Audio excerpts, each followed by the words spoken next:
Gold, trusted gold buyers. మీరు తాకట్టు పెట్టిన బంగారాన్ని విడిపించి ఈ రోజు ఉన్న మార్కెట్ ధరకు కొనబడను.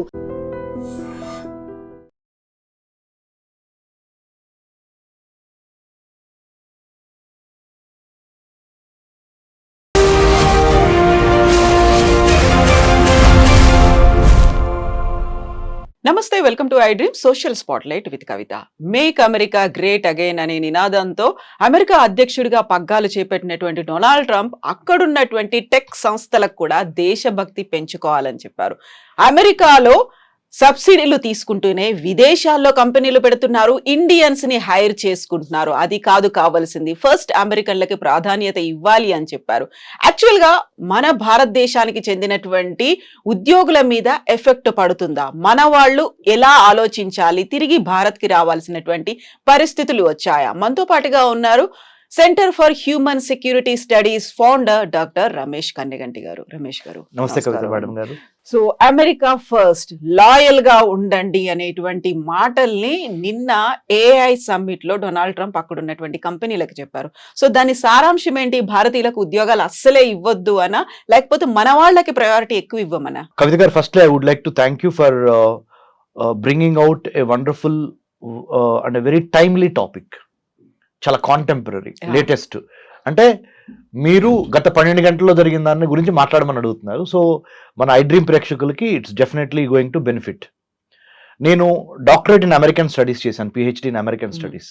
ఆ మాట ఎందుకు చెబుతున్నానంటే, American government politics, foreign affairs నిశ్చితంగా పరిశీలిస్తా అక్కడ డొనాల్డ్ ట్రంప్ తీసుకున్న నిర్ణయాలు భారతదేశం మీద కానీ, ప్రపంచ రాజకీయాలు, ప్రపంచ వర్తక వాణిజ్య వ్యాపారాల మీద ఏ విధంగా ప్రభావితం చూపిస్తవి అనే దాని మీద మాట్లాడేందుకు నాకు ఒక డాక్టరేట్ ఇన్ అమెరికన్ స్టడీస్ ఉంది. కాబట్టి మా అబ్జర్వేషన్స్ చాలా వరకు సైంటిఫిక్ గాను టు ద రియాలిటీ ఉంటాయి.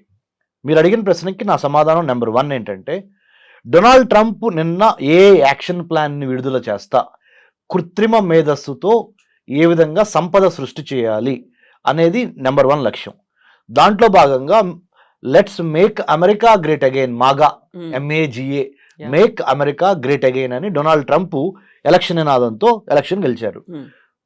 100% డొనాల్డ్ ట్రంప్ ఒక విధంగా చూస్తే he so right. He has to satisfy the people whom they have invested faith in Donald Trump. ఎవరైతే అమెరికా యొక్క బాగోగులు కోరుకుంటారో వాళ్ళకే అమెరికా యొక్క అధ్యక్ష భవనంలో కూర్చునే అర్హత ఉంటుంది అనే ఒక ఫార్ములాకి డొనాల్డ్ ట్రంప్ 100% న్యాయం చేస్తున్నాడు. ఆ విధంగా చూస్తే ముఖ్యంగా అమెరికాలో పుట్టి పెరిగిన అమెరికన్స్కి ఎక్కువ అవకాశాలు ఇవ్వండి. మీరు గూగుల్ కానీ, మైక్రోసాఫ్ట్ కానీ, ఇన్ఫోసిస్ కానీ, లేకపోతే యాపిల్ కానీ, లేకపోతే any name big company you name, or Microsoft కానీ, any big company you name, he's appealing to all the CEOs of those AI companies. NVIDIA is a very big AI company, artificial intelligence company, NVIDIA యొక్క gross domestic, అంటే NVIDIA యొక్క ఆదాయము మన దేశానికి సంబంధించిన ఆదాయంతో అంటే GDPలు 2 మ్యాచ్ అవుతాయి. అంటే ఒక మల్టీనేషనల్ కంపెనీ అయిన NVIDIA AI వాటి యొక్క GDP, అంటే వాటి యొక్క టోటల్ ఇన్కమ్ ఆర్ రెవెన్యూ అనండి, equivalent to India's $3 trillion. Okay, మన భారతదేశానికి $3 trillion, 3.5-4 trillion మధ్య మనం ఉంటే, NVIDIA అనే ఒక AI కంపెనీ, చిప్ మేకింగ్ అని ఏఐలో ఉన్న కంపెనీకి ఉన్న total assets $3.5 trillion. What I'm talking? A corporate companies money is equivalent to a countries, the most populous countries gross domestic product 2 ఈక్వల్గా ఉన్నాయి. ఇలాంటి తరుణంలో ఆయన ఏమంటున్నారు, అమెరికన్స్కి మాత్రమే ఫస్ట్ ప్రయారిటీ ఇవ్వండి, అటు చైనాకి ఇవ్వద్దు, ఇటు ఇండియాకి ఇవ్వద్దు. మన అమెరికా ఫ్యాక్టరీలు తీసుకెళ్ళి చైనాలో పెట్టద్దు, చైనా వాళ్ళకి ఎక్కువ భాగస్వామ్యం ఇవ్వద్దు, ముందల మన అమెరికన్స్ని పట్టించుకోండి. అలానే సైన్స్, టెక్నాలజీ, ఇంజనీరింగ్, మ్యాథమెటిక్స్, మెడిసిన్లో నెంబర్ 1 అయిన ఇండియన్స్ని కూడా ఎక్కువ హైర్ చేసుకోవద్దు. ముఖ్యంగా అమెరికా వాళ్ళని ఫస్ట్ హైర్ చేసుకోండి. అమెరికా అంటే అక్కడ what does he mean? Anglo Saxon, America Born, యుఎస్లో పుట్టి పెరిగిన వాళ్ళకి మొదటి ప్రాధాన్యత ఇవ్వండి. ఇంతవరకు డొనాల్డ్ ట్రంప్ ఇది ఒక వాదన, ఇది correct. Yes, I also endorse what Donald Trump said. But at the same time Donald Trump చెప్పినంత మాత్రాన NVIDIA కానీ, మైక్రోసాఫ్ట్ కానీ, ఇన్ఫోసిస్ కానీ, గూగుల్ కానీ, మెటా కానీ, ఈ కంపెనీలు ఏవి డొనాల్డ్ ట్రంప్ మాట వినవు. ఎవరైతే వాళ్ళకి టాలెంట్ ఉందో, ఎవరికైతే వాళ్ళకి ఎటువంటి టాలెంట్ అవసరమో ఆ టాలెంట్నే తీసుకుంటారు. ఎటువంటి టాలెంట్ అవసరము అంటే ఇండియన్ టాలెంట్ అవసరము. ఎందుకంటే సైన్స్, టెక్నాలజీ, ఇంజనీరింగ్, మ్యాథమెటిక్, మెడిసిన్లో ఇండియాని మించిన తురుముకాను ఈ రోజున 2025 అంటే పరిస్థితులు మారచ్చు. వాళ్ళ బళ్ళు అవుతాయి, బళ్ళు అవుతాయి. That's a different thing. That's a different ball game altogether. But as of now, today, as I am talking to you in Hyderabad, iDream Studios, on 25th of July 2025, ఇండియాని మించిన science, technology, engineering, mathematics, medicine లాంటి brain power ఇప్పటికిప్పుడు over night ఎవరి దగ్గర లేదు. That's why Donald Trump చెప్పింది ఆయన రెటరిక్గా మాత్రమే మిగిలిపోద్ది, కానీ రియాలిటీలో పప్పులు ఉడకవు. ఆయన చెప్పింది ఎవరు పట్టించుకునే పరిస్థితి లేదు. ఈ విధంగా చూసినప్పుడు Donald Trump will not be taken seriously by all these multinational companies in the United states because they can't do away with talent over night. Talent is abundantly available from Indian brains. So we rule the roost. మనల్ని ఎవరు replace చేసేవాళ్ళు, ఎవడరా మనల్ని ఆపేది అనే యాటిట్యూడ్లో మనం ఉన్నాం. అయితే మన మేధో సంపత్తి అంతా ఇక్కడ నుంచి తరలిపోతోంది. అమెరికాలోనో ఇంకో దేశంలోనో అక్కడ కావాల్సినటువంటి వనరులని డెవలప్ చేయడంలో మనమే ప్రముఖ పాత్ర వహిస్తున్నాము అనేటువంటి భావనతో వాళ్ళని మళ్ళీ మన భారతదేశంలో పెట్టుబడులు పెట్టండి అనేటువంటి ఒక మాటని ప్రధానమంత్రి నరేంద్ర మోదీ కూడా పదే పదే చెప్తూ ఉన్నారు. కరెక్ట్గా అక్కడ ఉన్న వాళ్ళని మన దగ్గర పెట్టుబడులు పెట్టమంటున్నారు. ఇప్పుడు ట్రంప్ కూడా అదే మాట చెప్తున్నాం, మన వాళ్ళు వెళ్ళి విదేశాల్లో పెట్టుబడులు పెడుతున్నారు, అలా పెట్టడానికి వీల్లేదు. సో దాని మీద విపరీతమైనటువంటి సుంకాలు నేను విధిస్తాను అంటే ఇండైరెక్ట్ గా మనం ఏదైతే కోరుకుంటున్నామో అదే మాట కాదు అనే చెప్తున్నారు ఆయన. మనం సంస్కృతి సంప్రదాయాల గురించి మాట్లాడుతూ ఉంటాం కదా, యద్భావం తద్భవతి, okay, as you sow you reap. Donald Trump ఏమి సో చేశాడు అంటే, ఏమి నాటాడు? Make America great again. అంటే అమెరికా యొక్క లాస్ట్ గ్లోరీని మళ్ళీ రీక్లెయిమ్ చేద్దాము. ప్రధానమంత్రి మోడీ గారు ఏం కోరుతున్నారు? అఖండ భారత్. అంటే భారతదేశం కోల్పోయిన ఆ గ్లోరీ ఉందే, ఒకప్పుడు మణులు, మాణిక్యాలు, రత్నాలు రోడ్డు మీద పోసి, వీధుల్లో పోసి అమ్మేవాళ్ళు. శ్రీకృష్ణదేవరాయల టైం కానీ, అక్బర్ టైం కానీ అంటాం కదా మనం. చాలా మన కథల్లో, మన చరిత్రలో, మన హిస్టరీలో చాలా రత్నాలసీమ, రాయలసీమ, రత్నాలసీమ ఇవన్నీ ఉండేవి కదా. మళ్ళీ ఆ గ్లోరీని గెయిన్ చేయమని ఎవరు అడుగుతున్నారు? ఆ గ్లోరీని మళ్ళీ రీక్లెయిమ్ చేయమని ప్రధానమంత్రి నరేంద్ర మోడీ గారు అడుగుతున్నారు.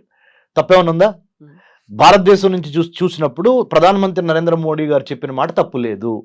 కానీ భారతీయులు కాకుండా బయట దేశస్తులు చూసినప్పుడు మోడీ గారి మీద అప్పుడు వాళ్ళు ఏమనుకుంటారు? ఓ, ఈయన మొత్తం అవకాశాలు ఓన్లీ భారతీయులకే ఇవ్వమంటున్నాడు, మేక్ ఇన్ ఇండియా అంటున్నాడు. Make in India, made for India, digital India, stand up India, ఈ మోడీ గారు చేసే పథకాలన్నీ ఇండియన్స్ కోసమేనంట.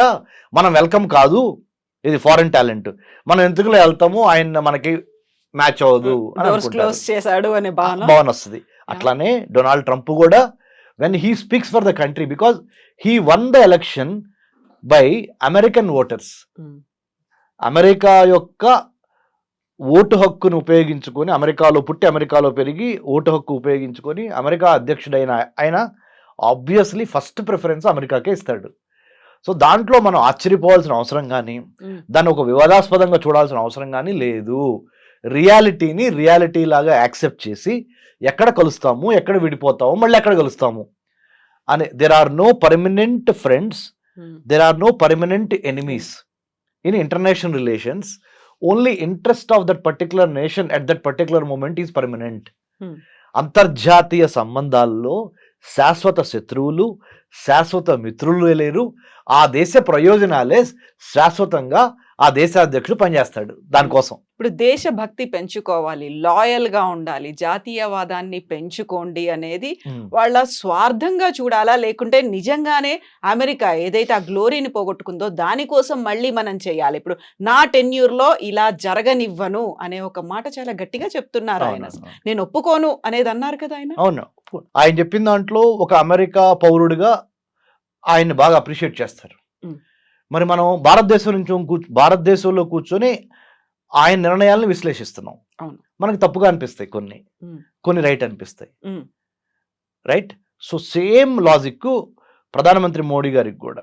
కాబట్టి మనం అసలు దీని గురించి చాలా సీరియస్గా ఆయన చెప్పాడు. నిన్న ఏ యాక్షన్ ప్లాన్ రిలీజ్ చేస్తా, ఏ కంపెనీ ఓనర్లకి అమెరికాలో ఉన్న వాళ్ళకి ఆయన ఒక పిలిపిచ్చాడు. ఏమని, బాబు ఫస్ట్ ప్రిఫరెన్స్ అమెరికాలో పుట్టి పెరిగిన మన వైట్ అమెరికన్స్కి ఇవ్వండి. వైట్ అనే మాట కూడా వాడలేదులే, అమెరికన్స్కి ఇవ్వండి అని అన్నాడు. తర్వాతే ఈ చైనా కానీ ఈ ఇండియా కానీ. ఎందుకంటే ఇండియా వాళ్ళ దగ్గర బాగా బ్రెయిన్ పవర్ ఉంది, చైనా వాడి దగ్గర బాగా మ్యానుఫ్యాక్చరింగ్ పవర్ ఉంది, అక్కడ ఉత్పత్తులు చేస్తున్నారు. వీళ్ళేమో వీళ్ళ తెలివితేటలతో సైన్స్లో number 1 Indians, technology, trade, talent, engineering, mathematics, medicine ఏదైనా ఇండియా నెంబర్ 1. వాళ్ళకి కొద్దిగా తగ్గించండి, మన వాళ్ళకి ఎక్కువ ఇవ్వండి ఉద్యోగాల్లో అవకాశాలు, ఏ ఉద్యోగాల్లో ముఖ్యంగా అని అన్నాడు ఆయన. సో నేను దాన్ని తప్పట్లా ఒక విశ్లేషకుడిగా. చాలా రియలిస్టిక్గానే మాట్లాడాడు ఆయన. ఆయన దేశం యొక్క పౌరులకి మొదటి స్థానం ఇవ్వమన్నాడు. సో బట్ మనం ఏం చేయాలంటే, మనకి శ్రీరామ రక్ష ఏంటంటే మేడం, మన టాలెంటే, మన నాలెడ్జ్, మన స్కిల్, మన యాటిట్యూడ్. ఈ 3 గుర్తుపెట్టుకోండి. Knowledge, skill, attitude. If you have all 3 in alignment, మన జ్ఞానము, మన నైపుణ్యత, మన దృక్పథము, ఈ 3 కరెక్ట్గా మనము మ్యాచ్ చేయగలిగితే, 3టిని ఒక కోణంలోకి తీసుకురాగలిగితే ఎవడరా మనల్ని ఆపేది? అయితే యాక్చువల్గా దేశభక్తి మితిమీరినటువంటి జాతీయవాదంతో అక్కడ అమెరికా ఒక టాలెంట్ను కోల్పోతోంది అనే ఒక భావన, విశ్లేషణలు కూడా మొదలైపోయాయి కదా, ఏమంటారు? కరెక్టే, టాలెంట్ని అమెరికా కోల్పోతుంది. మీకు ఇంకో మాట చెప్తాను కవిత మేడం, మీరు కూడా చాలా your most educated and well qualified Kavitha garu. మీరు బరాక్ ఒబామా ప్రెసిడెంట్గా ఉన్నప్పుడు, I'm just taking back you to Barack Obama. What did he say? ఏం చెప్పారు తెలుసా? ఒక యూనివర్సిటీ గ్రాడ్యుయేషన్ సెరమనీలో ఆయన చీఫ్ గెస్ట్గా వెళ్ళి ప్రెసిడెంట్గా, ఇండియన్ స్టూడెంట్స్ని చూసి నేర్చుకోండి, వాళ్ళ మ్యాథమెటిక్స్, వాళ్ళ సైన్స్, వాళ్ళ గ్రిప్, వాళ్ళ డిసిప్లిన్, వాళ్ళ dedication, they are becoming number 1 in the whole world. American students are lagging behind in science and technology, mathematics. You got to step up your performance ani American kids ki Barack Obama had given a caveat ante oka rakamaina warning. Otherwise Indian kids will take over. Indian kids will lead the way. They will become the leaders, you have to follow them.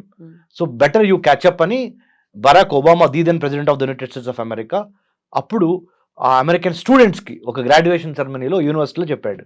So what I'm trying to tell is, మన intent అంటే మన ఉద్దేశం, మన content అంటే మన దగ్గర ఉన్న subject, మన క్యారెక్టరు, మన వ్యక్తిత్వం, మన ఇంటెంట్, కంటెంట్ అండ్ క్యారెక్టర్, ఈ 3 మన నాలెడ్జ్, మన స్కిల్, మన యాటిట్యూడ్, ఈ 6 పాయింట్స్ నెంబర్ 1గా భారతదేశాన్ని రానున్న రోజుల్లో కూడా దిగ్విజయంగా నిలబెట్టగలిగిన సత్తా ఈ 6 పాయింట్స్కి మాత్రమే ఉంది. Better we follow these 6 points are 6 themes. We should have the knowledge, skill and good attitude. We should have the right kind of intent అంటే ఉద్దేశం, రైట్ కైండ్ ఆఫ్ కంటెంట్ అంటే subject, right kind of character అంటే వ్యక్తిత్వం. ఈ alignment జరిగినప్పుడు ప్రపంచంలో, విశ్వంలో ఉన్న పంచభూతాలు మొత్తం మనకు సహకరించి భారత్ని నెంబర్ 1గా తీసుకెళ్తవి. భారత్ అంటే ఒక చిన్న అబ్రివేషన్ చెప్తాను మేడం, ఎందుకంటే మన ఐ డ్రీమ్ ప్రేక్షకులు చాలా స్మార్ట్గా మన ఇంటర్వ్యూని అప్రిషియేట్ చేయాలంటే చెప్పనా మేడం? భారత్, BHARAT. భారత్ అంటే building a harmonious and audacious Raj to advance technology, to advance trade, to advance tourism, to advance talent, and to decimate, destroy terrorism. Zero tolerance towards terrorism. అంటే building a harmonious and audacious, అంటే harmonious అంటే అందరితో కలిసి పనిచేయాలి, audacious అంటే ధైర్యంగా ఉండాలి. Building a harmonious and audacious Raj అంటే తెలుసు కదా, రాజ్యము. రాజ్య నిర్మాణం ఎలా జరగాలంటే అందరిని కలుపుకొని పోవాలి, బట్ ధైర్యంగా ఉండాలి. ఆ రాజ్య నిర్మాణం దేనికోసం జరుగుతుంది?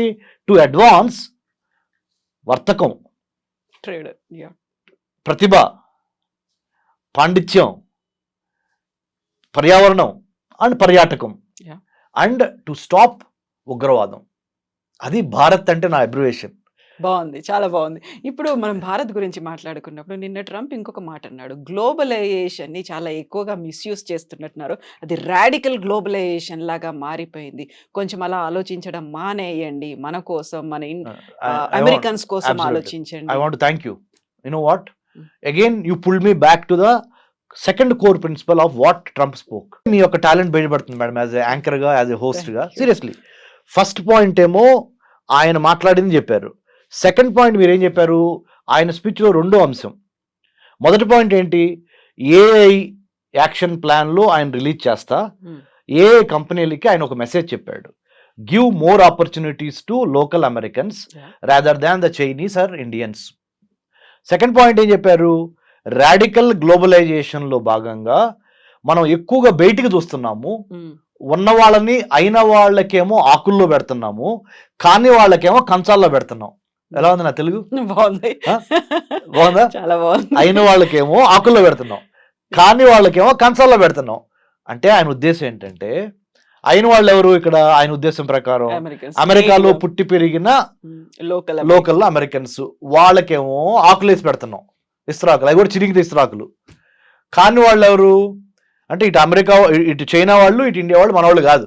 అంటే ఆయన ఉద్దేశం అమెరికా ప్రాస్పెక్టివ్ ప్రకారం. వాళ్ళకేమో కంచాల్లో పెడుతున్నాం, అంటే మంచి మంచి వెండి పళ్ళలో వాళ్ళకి భోజనం పెడుతున్నాం. In other words, you are doling out millions of dollars worth of projects on artificial intelligence, blockchain, IoT, big data, 5G, 6G or metaverse in the form of big projects. You are doling out to either Chinese or Indians. Don't do that. That's a strategic mistake. వ్యూహాత్మకంగా long term లో అమెరికాలో చాలా నిరుద్యోగం పెరుగుద్ది, అశాంతి వచ్చింది. కాబట్టి దయచేసి అమెరికాలో ఉన్న అమెరికన్స్ కి ఫస్ట్ అవకాశాలు ఇవ్వండి అని ట్రంప్ ఈ రాడికల్ గ్లోబలైజేషన్ కి అగేన్స్ట్ గా అన్నాడు. అంటే ఏంటి రాడికల్ గ్లోబలైజేషన్ అంటే? గ్లోబలైజేషన్ అంటే అర్థం ఏంటి? ప్రపంచీకరణ. ప్రపంచీకరణ అర్థం అంటే ఏంటి? ఎక్కువ టాలెంట్ ఎక్కడ ఉంటే వాళ్ళని పిలిచి వాడుకోవటం, వాళ్ళతో వ్యాపారం చేయటం, గేట్లే ఉండవు. రాడికల్ గ్లోబలైజేషన్ అనే మాట ఎందుకు వాడాడంటే, శృతి మించి మరీ ఎక్కువగా మీరు ప్రపంచానికి సంబంధించిన వాళ్ళందరినీ పిలుస్తున్నారు, మన వాళ్ళని తప్పితే, అంటే అమెరికన్స్ తప్పితే. సో ఆ రాడికల్ గ్లోబలైజేషన్ అంతొద్దు, లోకల్స్ని బాగా ఎక్కువ అవకాశాలు ఇవ్వండి, లేకపోతే మళ్ళీ నేను ఎలక్షన్ రిపబ్లికన్ పార్టీ ఎలక్షన్ గెలవదని ఇండైరెక్ట్ గా చెబుతున్నాడు. ఎందుకంటే ఈయన ఎదురు గెలవలేడు, ఓన్లీ టూ టర్మ్స్ అయిపోయినాయి కదా. మళ్ళీ ఇంకోటి ఏంటి, ఈయనకు ఒక మొగుడు తయారయ్యాడు. ఆ మొగుడు ఎవరు? Elon Musk. అమెరికా అనే ఒక పార్టీ పెట్టి ఛాలెంజ్ చేస్తున్నాడు. సో ఇలాంటి పరిణామంలో, పరిస్థితుల్లో ట్రంప్ అంటే మనం దేన్నైనా మేడం, టెక్స్ట్ ఏం మాట్లాడాడు, కాంటెక్స్ట్ ఏ కాంటెక్స్ట్ లో ఆ టెక్స్ట్ మాట్లాడాడు అనేది చాలా ఇంపార్టెంట్. ఆ కాంటెక్స్ట్ ఏంటి? ఏఐలో నెంబర్ 1 ఉన్న కంపెనీలు అందరూ ఓ చోట కూర్చున్నారు, ప్రపంచంలో కుబేర్లు అందరూ ఓ చోట కూర్చున్నారు. ఆ కాంటెక్స్ట్లో అమెరికాకు సంబంధించిన కుబేర్లు, అమెరికాకు సంబంధించిన ఏఏ కంపెనీలు, అమెరికా ఏ యాక్షన్ ప్లాన్ విడుదల చేసే సందర్భం, ఆ కాంటెక్స్ట్లో ఈ టెక్స్ట్ కరెక్ట్గా మాట్లాడాడు. సో మనం వాళ్ళ గురించి వాళ్ళు ఆలోచించుకుంటున్నారు అని మనం అనుకుంటే సరిపోతుంది అంతే, నథింగ్ టు వర్రీ. మన ఏ జాబులు ఎక్కడికి పోవు. ఎందుకంటే చెప్పనా, ప్రైవేట్ కంపెనీలు ఎప్పుడు ప్రాఫిట్ మోటివ్తోనే ఉంటాయి, కానీ ప్రెసిడెంట్ ట్రంప్ చెప్పాడు కదా అని ఇండియన్స్ తీసుకోవటం మానివేయవు. అంటే అక్కడ లాబింగ్ కావచ్చు, ప్రెషర్ అనేది అప్లై చేస్తాయంటారా? అంటే మేడం, మార్కెట్లో రెండు అంశాలు మేడం, డిమాండ్, సప్లై. అవును, ఎంత డిమాండ్ ఉంది, సప్లై ఎక్కడి నుంచి ఉంది. ఏఐకి బాగా డిమాండ్ ఉంది, దానికి సంబంధించిన సప్లై ఎక్కడి నుంచి ఉంది? ఇండియా నుంచి మాత్రమే ఉంది. ఎందుకు ఉంది అంటే, ఇండియన్ స్టూడెంట్స్లో ఉన్న డిసిప్లిన్ కానీ, డిటర్మినేషన్ కానీ, talent in science, technology, engineering కానీ, ఇవన్నిటిని ఓవర్ నైట్ ఏ దేశము క్రియేట్ చేయలేదు. Rome cannot be built overnight. Same way Indian talent cannot be emulated or copied or built overnight by any other country in the world as of now. But as having said that, I would also like to say, change is the only permanent thing. Yeah. So rep marachadi, I am not saying Indians will always be top. No, as of now today, if we have the complacency factor, మనలో గనక బద్ధకం పెరిగింది అనుకో, వేరే వాడు వచ్చి occupy చేస్తాడు ఆ స్పేస్ని. So we should never be lethargic or complacent. We should always be on our toes, ready to take the fight, and then take over the science, technology, engineering, mathematics లో నెంబర్ 1 గా ఉంటే చచ్చినట్టు ఏ company అయినా మనల్ని hire చేయాల్సిన పరిస్థితులు create చేయండి, అనివార్య పరిస్థితులు క్రియేట్ చేయండి. If you can never catch or chase butterflies, better you build a beautiful garden so that butterflies will come and take rest or play in your garden. So true. Thank you so much Ramesh గారు. Usual గా చాలా clear గా చెప్పారు with simple words. Thank you so much. జై హింద్ madam. నిజంగా ప్రస్తుతం ఉన్నటువంటి సమాజం దేనికి ప్రయారిటీ ఇస్తుంది? ఆర్థిక సంబంధాల చుట్టూ మాత్రమే తిరుగుతోంది. మళ్ళీ ఎన్నికలంగానే చాలా విరక్తి కలుగుతున్నాం. మంచి అనిపిస్తుంది కదా, లేడీస్ కూడా ఛాలెంజింగ్ జాబ్స్ చేసినప్పుడు చాలా బాగుంటది. ఫుడ్ డెలివరీ ఇవ్వటానికి వెళ్ళినటువంటి డెలివరీ బాయ్ అనిల్ పై కళ్ళ ముందు